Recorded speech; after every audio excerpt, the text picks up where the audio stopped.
À quoi l'entreprise ressemblera-t-elle demain ? C'est la chronique de Laurent Collen. Si gouverner, c'est parler aux gens, comme le disait justement Aristide Briand, gouverner, c'est aussi préalablement savoir.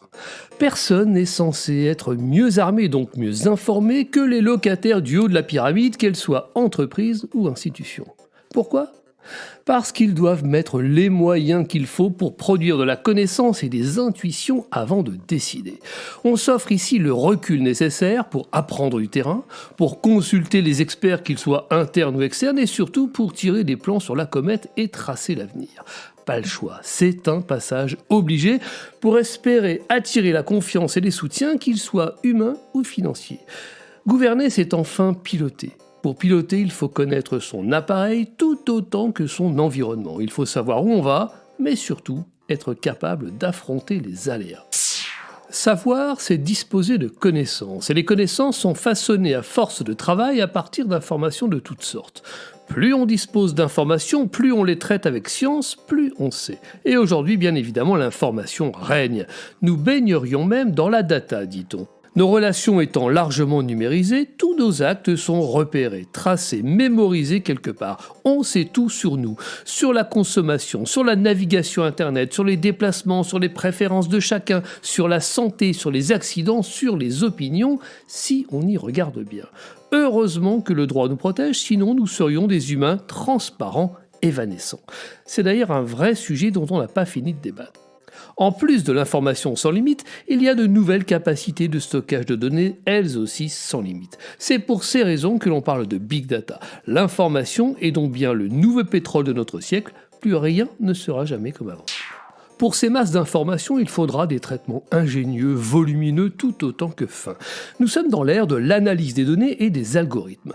Les données seront triturées jusqu'à ce qu'elles produisent des connaissances utiles pour l'entreprise ou pour le salarié lambda. Analyser des masses de données permet de comprendre l'existant, le passé, les flux et les évolutions. Mais après avoir compris, ce que l'on cherche ici en tout premier lieu, c'est d'anticiper.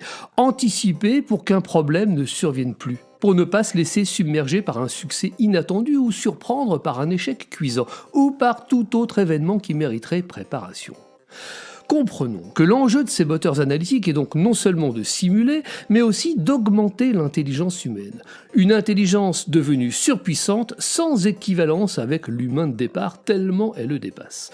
Car ici on change de braquet. On va superposer 3 disciplines. La logique mathématique de l'intelligence artificielle, l'informatique surpuissante pour stocker et calculer sans limite, et enfin la neurobiologie computationnelle. Entendez, pour faire simple, la volonté de faire un pont entre la manière dont le cerveau fonctionne et la manière dont l'ordinateur fonctionne.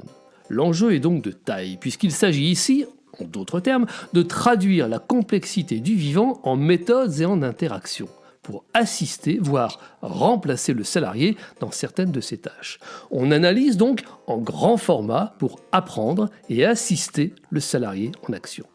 Le monde est donc bien en train de changer sous nos yeux. On gagne fondamentalement en intelligence. Qui pourrait s'en plaindre ? Avant, on prévoyait. Demain, on prédira. Prévoir, c'était penser d'après certaines données qu'un événement futur était probable. On prévoit par exemple le temps qu'il fera demain de la même manière que le chiffre d'affaires de l'année. Ici, on concevait donc quelque chose par la pensée, on l'envisageait comme possible. Prédire, c'est annoncer par avance ce qui va arriver. On ne pense pas, on sait. Ce qui change, c'est juste la certitude, rien d'autre que la certitude. On pense que cela va arriver versus on sait que cela va arriver. C'est la différence. Avant, pour prédire, il fallait une inspiration prétendument surnaturelle. Souvenez-vous du devin chez Astérix. Mais cette croyance ou cette religion a perdu tout sérieux. Aujourd'hui, c'est la science. La science prédit. Le sérieux, c'est la science. Alors, ça change quoi ? Eh bien, ce qui se dessine, c'est un management des flux.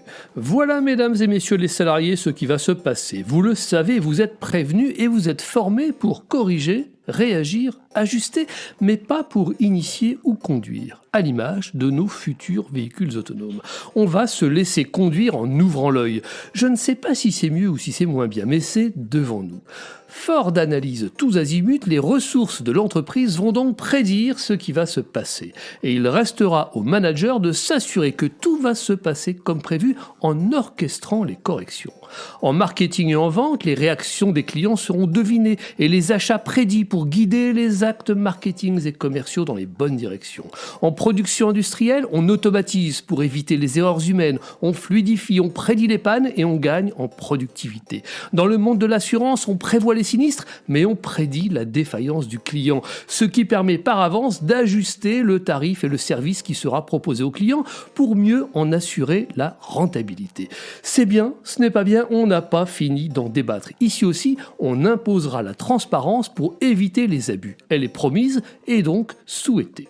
Si on déborde du seul cadre de l'entreprise, on comprendra qu'on sera capable un jour de prédire les accidents de la route, mais aussi demain les accidents du travail. Dans un autre domaine, en traquant les anomalies sur le net, les suites algorithmiques permettront aussi de prédire les comportements déviants en cybercriminalité. Dans les salles d'opération, en mixant des données d'électroencéphalogramme en temps réel avec des données historisées de patients, on sera capable de prédire la réaction d'un patient opéré et donc son taux de survie.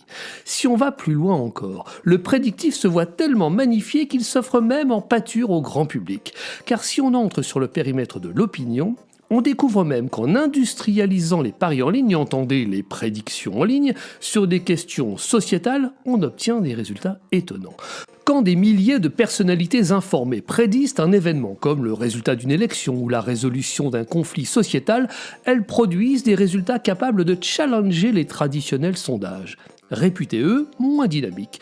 Qu'a-t-on fait ici ? On a juste amassé les fruits de raisonnements personnels de milliers d'individus qualifiés. Là aussi, d'une autre manière, on a additionné avec méthode des volumes de contributions différentes, c'est-à-dire des données, pour produire une prédiction. En résumé, nous entrons dans une ère où tout sera prévu. On sera peut-être dubitatif de prime abord, mais à force de constater la supériorité de ces prédictions, nous finirons par l'accepter avec délice, ou à nous y plier avec soumission. Les machines auront bien l'air plus intelligentes que nous, oui, elles seront plus puissantes que nous seuls. Alors nos vies en entreprise changeront, nos rapports aux événements aussi. Nous nous contenterons de suivre le cours des choses, d'ajuster les actions, de corriger les trajectoires. Nous déclencherons moins d'actions, nous prendrons moins de risques personnels. On peut avoir le sentiment qu'il y aura moins de piment, moins d'esprit d'aventure, moins d'aléas, peut-être en apparence. L'aventure sera sûrement ailleurs. L'aventure consistera à maîtriser les événements. Tout sera sous contrôle, tout sera optimisé. Ça, c'est le mouvement qui s'annonce. Bon, je m'emballe peut-être un peu, car quand on entend les infos du soir, on comprend que nous sommes encore à réagir à l'inconnu, à l'imprévisible, que rien ne paraît sous contrôle. Alors, comprenons simplement que ce mouvement est en marche. Peut-être aurons-nous encore le temps de souffler et le plaisir de le construire ensemble, cet avenir-là. Quoi qu'on en pense, il y a fort à parier que tout cela deviendra indispensable. Une fois en place, plus personne n'imaginera un retour en arrière. Nos vies professionnelles seront sur des rails, moins heurtées, plus fluides, plus prévenantes.